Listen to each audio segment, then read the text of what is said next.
Mr. Stumpf, what astounds so many Americans and virtually all of us is how significant this fraud was, how widespread it was, for how long a period of time.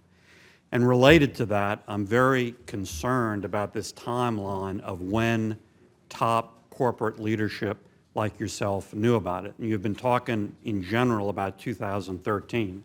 Is that when the issue was a focus of board discussions, or was that the first time you knew of fraudulent activity and these unwanted accounts being opened against customers' wills?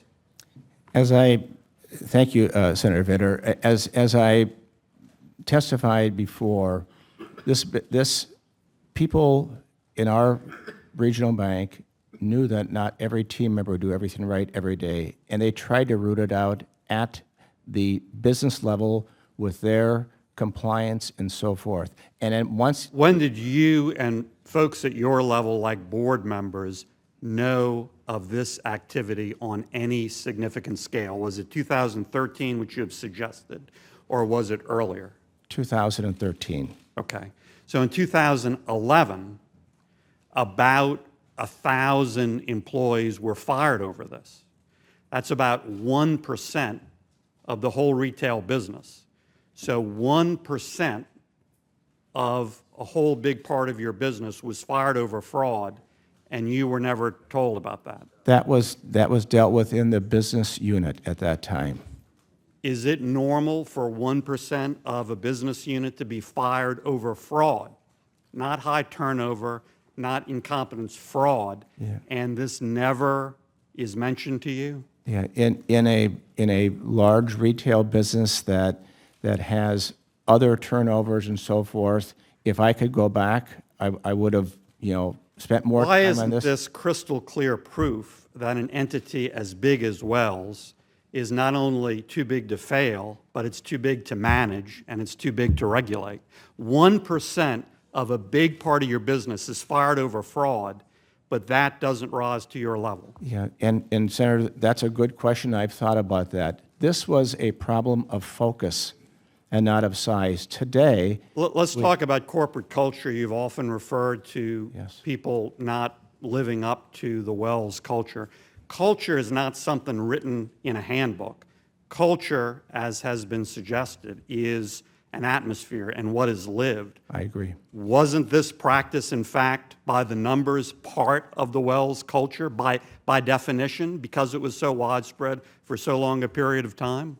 I think this is not part of our culture. This was and again, it's a large number, but the vast majority of our people do it right every day, and they provide great value, and they live according to our culture and if it's vision a and values. widespread practice for many years, I'll just make a statement. That makes it part of the culture, in my opinion. So it seems to me your challenge is to change the culture, not to enforce the culture. Well, finally, what level of confidence from 0% to 100% do you have that this type of fraudulent activity does not exist in other Wells business lines? yeah, we've looked at other things, other businesses.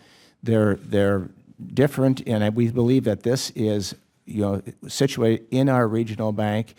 Other areas have different levels of compliance and different volumes and different requirements, but we've looked across a number of things, and I'm confident that we have this one now solved, and we've made a lot of changes. So just as an example, Wells is the biggest participant in the SBA's 7A loan program. Mm-hmm.